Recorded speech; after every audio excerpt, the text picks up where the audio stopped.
Everyone, welcome to GS question paper. आज history में हम लोग एमसीक्यूज़ के माध्यम से सॉल्व करेंगे उन प्रश्नों को जो आयोग के द्वारा पूछे जाते रहे हैं। मोस्ट इम्पॉर्टेंट क्वेश्चन है और हिस्ट्री को एक बात कहेंगे कि आप लोग समझ करके सॉल्व करने की कोशिश करिए, ना कि रटने का। हिस्ट्री जब नोट्स बनाइए तो घटनाओं को ना उनके सन के हिसाब से और किस कालखंड में कैसे कैसे घटित हुई हैं उनको एक लेकर के शॉर्ट नोट्स कैसा मतलब लिखने के लिए नहीं, आपको बुक्स नहीं लिखनी है, पीएचडी नहीं करनी है, लेकिन हाँ जो मोस्ट इम्पॉर्टेंट घटनाओं को हैं उनको क्रम वाइज लिखा करिए। और ऐसे नहीं कि एक लाइन से आप प्राचीन इतिहास से शुरू करिए, छोटे छोटे घटनाओं को, जैसे गांधी युग, उनके गांधी युग से पहले जितनी घटनाएं घटी हैं उनको अलग। तो ऐसा करके आप छोटे छोटे में ना फिर वो हिस्ट्री पढ़ने में भी इजी रहेगा और आपको नोट्स बनाने में भी इजी रहेगा। चलिए क्वेश्चंस की तरफ बढ़ते हैं और समझते हैं कि नोट्स आपको कैसे बनाने हैं। यहाँ पे क्वेश्चन दिया गया है, जलियांवाला बाग हत्याकांड कब हुआ था? ऑप्शन है आपके 13 अगस्त 1919, 13 मई 1919, 13 फरवरी 1919, 13 अप्रैल 1919। इसका सही आंसर क्या होगा? 13 अप्रैल 1919 फोर्थ ऑप्शन यहाँ पर हम लोगों का सही होगा। 13 अप्रैल 1919 को जलियांवाला बाग हत्याकांड हुआ। अच्छा, जब ये प्रश्न बताया जा रहा है आपसे जलियांवाला बाग हत्याकांड, तो इसका मतलब ये नहीं कि आप सिर्फ यही याद करें या यही पॉइंट सिर्फ नोट करें कि वो हुआ कब। जलियांवाला बाग हत्याकांड के बारे में आप जितना से ज़्यादा आप समझने की कोशिश करिए और नोट्स बनाने की कोशिश करिए। जैसे अभी ये प्रश्न आया आपके सामने, तो जलियांवाला बाग के समय कौन उस समय गवर्नर था? फिर किस जलियांवाला बाग हत्याकांड हुआ क्यों? कारण क्या थे?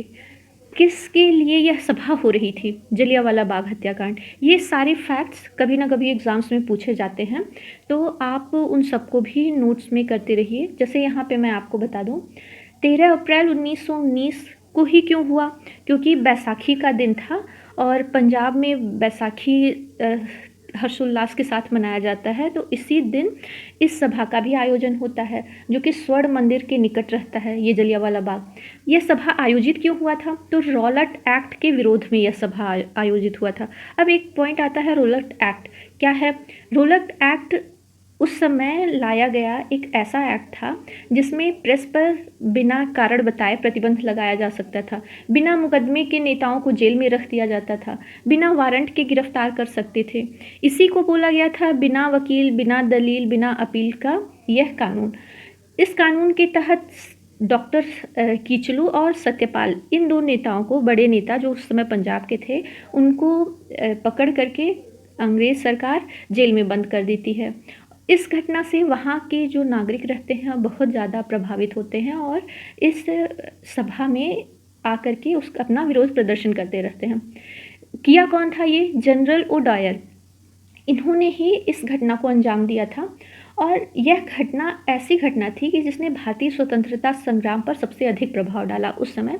और भी घटनाएं हैं जो इसी के जैसे हुई थी घटित, लेकिन वो उतना प्रभाव नहीं डाली जितना कि जलियांवाला बाग हत्याकांड। और ब्रिटिश भारत के अंत की शुरुआत भी यही बनता है। तो इतने सारे पॉइंट्स आप लोग को सिर्फ एक क्वेश्चन से याद हो गए। ऐसे करके आप लोग नोट्स भी बनाइए, जैसे पॉइंट बताया जा रहा है। रॉलट एक्ट क्या था? बिना अपील, बिना दलील और बिना वकील, इसी के विरोध के लिए यहाँ पे जलियांवाला बाग हत्याकांड होता है और यहाँ पे ये सभा आयोजित की जाती है। नेक्स्ट क्वेश्चन देखते हैं। संयुक्त बंगाल एक शक्ति है, विभाजित बंगाल कई रास्तों पर चलेगा, यह कथन किसका है? लॉर्ड कर्जन का, हर्बर्ट रिजले का, लॉर्ड मिंटो का और लॉर्ड कैनिंग का। इसमें आपको यहाँ पे 4 नाम बताए जा रहे हैं, तो आप बता सकते हैं कि इसमें सही आंसर क्या है। ये था हर्बर्ट रिजले। इन्होंने अपने पत्र में बोला था कि संयुक्त बंगाल एक शक्ति है और विभाजित बंगाल कई रास्तों पर चलेगा, हिंदू मुस्लिम अलग अलग कर दो, फूट डालो और राज करो की नीति अपनाने के लिए। तो हर्बर्ट रिजले का यह कथन है। नेक्स्ट क्वेश्चन की तरफ बढ़ते हैं। यहाँ पर दिया हुआ, मगध के किस प्रारंभिक शासक ने राज्यारोहण के लिए अपने पिता की हत्या की और स्वयं इसी कारणवश अपने पुत्र के द्वारा मार दिया गया? ऑप्शन है बिंबिसार, अजातशत्रु, उदयन या फिर नागदशक। इसमें से किसने राज्यारोहण के लिए अपने पिता की हत्या की? तो यह थे अजातशत्रु। और उदयन ने भी राज्यारोहण के लिए अपने पिता की हत्या की, लेकिन उदयीन ने अजातशत्रु की हत्या की। अजातशत्रु का पुत्र रहता है उदयीन, और इसी कारणवश अपने पुत्र द्वारा मारा गया, तो यह उदयीन हो जाएगा। सही आंसर है हम लोगों का इसमें अजातशत्रु। इसने राज्यारोहण के लिए अपने पिता की हत्या की थी और इसी कारणवश वह अपने पुत्र उदयीन के द्वारा मारा जाता है। नेक्स्ट क्वेश्चन हम आगे बढ़ते हैं। निम्न में से किस बौद्ध ग्रंथ में 16 महाजनपदों का उल्लेख पाया जाता है? ये क्वेश्चन अगर जो ऐसे पूछ लिया जाए कि निम्न में से किस जैन ग्रंथ में महाजनपदों का उल्लेख पाया जाता है, तो आपको दोनों का आंसर बताते हैं। ऑप्शन है दीर्घ निकाय, अंगुत्तर निकाय, सुत्त पिटक या फिर विनय पिटक। ये चारों के चारों बौद्ध ग्रंथ हैं। इसमें उत्तर होगा आपका सही सेकेंड ऑप्शन, अंगुत्तर निकाय में। अंगुत्तर निकाय जो कि बौद्ध ग्रंथ का है, बौद्ध धर्म का एक ग्रंथ है, उसमें 16 महाजनपदों का उल्लेख मिलता है। जबकि जैन ग्रंथ का है एक भगवती ग्रंथ, भगवती सूत्र है, उसमें बताया गया है 16 महाजनपदों के बारे में विशेष रूप से उल्लेख किया गया है। नेक्स्ट क्वेश्चन है, चंद्रगुप्त मौर्य के दरबार में भेजा गया यूनानी राजदूत कौन था? तो ऑप्शन है Kautilya, Fahien, Megasthenes, Seleucus Nicator. तो यूनानी राजदूत के बारे में हो रही है तो कौटिल्य तो इसमें होंगे नहीं। फाहियान, मेगस्थनीज, सेल्यूकस निकेटर, इनमें से कौन सा है? तो मेगस्थनीज हमारा राइट आंसर होगा। Third option Megasthenes. और इसको भेजा किसने था? तो सेल्यूकस निकेटर ने इन्हें भेजा था चंद्रगुप्त मौर्य के दरबार में। सेल्यूकस निकेटर कौन था इसके बारे में जान लेते हैं। यूनानी शासक था जो कि मेगस्थनीज को चंद्रगुप्त के दरबार में भेजता है। मेगस्थनीज की एक पुस्तक है इंडिका, उस समय की सबसे ऑथेंटिक बुक मानी जाती है, जिसमें हमें मौर्य साम्राज्य के सामाजिक, आर्थिक और राजनीतिक परिदृश्य पे विस्तृत प्रकाश डालती है। नेक्स्ट देखते हैं। क्वेश्चन है, आचार्य यम द्वारा नचिकेता को ब्रह्म विद्या का उपदेश किस उपनिषद में प्राप्त होते हैं? 4 उपनिषद दिए गए हैं, मुंडकोपनिषद, कठोपनिषद, छांदोग्य उपनिषद, बृहदारण्यक उपनिषद। यहाँ पर कठोपनिषद होगा, ठ होगा, थोड़ा सा मिसप्रिंट है, आप लोग देख लीजिएगा। आंसर भी यही होगा सेकेंड ऑप्शन। कठोपनिषद में आचार्य यम द्वारा नचिकेता को ब्रह्म विद्या और यम के द्वारा इनको 3 वर प्राप्त करने का विवरण मिलता है, वर्णन मिलता है। मुंडकोपनिषद से क्या क्वेश्चन पूछता है सत्यमेव जयते किस उपनिषद से लिया गया है? तो ये मुंडकोपनिषद हो गया। फिर छांदोग्य उपनिषद में हमें 3 आश्रमों का वर्णन देखने को मिलता है। उद्यालक और श्वेतकेतु के मध्य संवाद मिलता है। ये दोनों प्रश्न आते रहते हैं छांदोग्य उपनिषद से। छांदोग्य उपनिषद में अगर जो 3 आश्रमों का वर्णन है तो 4 आश्रमों का वर्णन हम लोग पढ़ते हैं, जिसमें है पहला ब्रह्मचर्य आश्रम, गृहस्थ आश्रम, वानप्रस्थ और संन्यास आश्रम। 4 आश्रमों का, तो 4 आश्रमों का सर्वप्रथम विवरण हमें जाबालोपनिषद में प्राप्त होता है, ना कि छांदोग्य उपनिषद में। बृहदारण्यक उपनिषद, जैसा कि नाम से ही वृहद लगा हुआ है शब्द, यह सबसे अधिक बड़ा उपनिषद है सारे उपनिषदों में। इसमें इसके जो प्रधान वक्ता थे वो कौन थे? तो महर्षि याज्ञवल्क्य हैं बृहदारण्यक उपनिषद के, और इसी में गार्गी और याज्ञवल्क्य संवाद हमको देखने को मिलता है। अगर जो गार्गी और याज्ञवल्क्य के बीच में संवाद का पूछा जाए तो वो बृहदारण्यक उपनिषद है। नेक्स्ट क्वेश्चन हम लोग देखते हैं। कांग्रेस के बारे में किसने कहा था कि कांग्रेस अपनी मौत की घड़ियां गिन रही है, भारत में रहते हुए मेरी एक सबसे बड़ी इच्छा है कि मैं उसे शांतिपूर्वक मरने में मदद कर सकूं। सॉरी, यहाँ पे मरने में मदद कर सकूं है, ना कि भरने में, यहाँ पे थोड़ा सा गलत हो गया है, मरने में मदद कर सकूं। इसका सही आंसर क्या होगा? तो सही आंसर हम लोग देखते हैं। ऑप्शन है Lord Curzon, Lord Dufferin, Lord Minto, Lord Hardinge द्वितीय। यहाँ पे ये सारे के सारे एक लाइन से दिए गए हुए हैं। लॉर्ड कर्जन के बाद लॉर्ड डफरिन का आता है, सॉरी डफरिन कर्जन से पहले ही आते हैं। इसके बाद फिर कर्जन के बाद मिंटो आते हैं, मिंटो के बाद आते हैं लॉर्ड हार्डिंग द्वितीय। टाइमिंग इनकी ऐसी है। अब हम लोग सही आंसर क्या होगा? पहला है कर्जन। कर्जन ने ही बोला था कि कांग्रेस अपनी मौत की घड़ियां गिन रही है और भारत में रहते हुए मेरी एक सबसे बड़ी इच्छा है कि मैं उससे शांतिपूर्वक मरने में मदद कर सकूं। इनके समय में क्या क्या घटनाएं हुई? लॉर्ड कर्जन अगर जो यहाँ पे प्रश्न आता है तो इनके समय में क्या सबसे महत्वपूर्ण घटित हुआ? तो बंगाल का विभाजन 1905 में लॉर्ड कर्जन किस टाइम में हुआ था। पूछ ले कि भारतीय राष्ट्रीय कांग्रेस की स्थापना किसके टाइम में हुई थी? तो यह हुई थी लॉर्ड डफरिन के टाइम में 1885 ईस्वी में भारतीय राष्ट्रीय कांग्रेस की स्थापना। इसके साथ 85 से 88 तक तृतीय आंग्ल बर्मा युद्ध भी हमको देखने को मिलता है। लॉर्ड मिंटो के बारे में अगर जो हम लोग जाने तो लॉर्ड मिंटो के टाइम में ही 1909 में मार्ले मिंटो सुधार आता है और 1906 में मुस्लिम लीग का गठन भी होता है और साथ ही साथ सूरत अधिवेशन में कांग्रेस का विभाजन भी हमको देखने को मिलता है।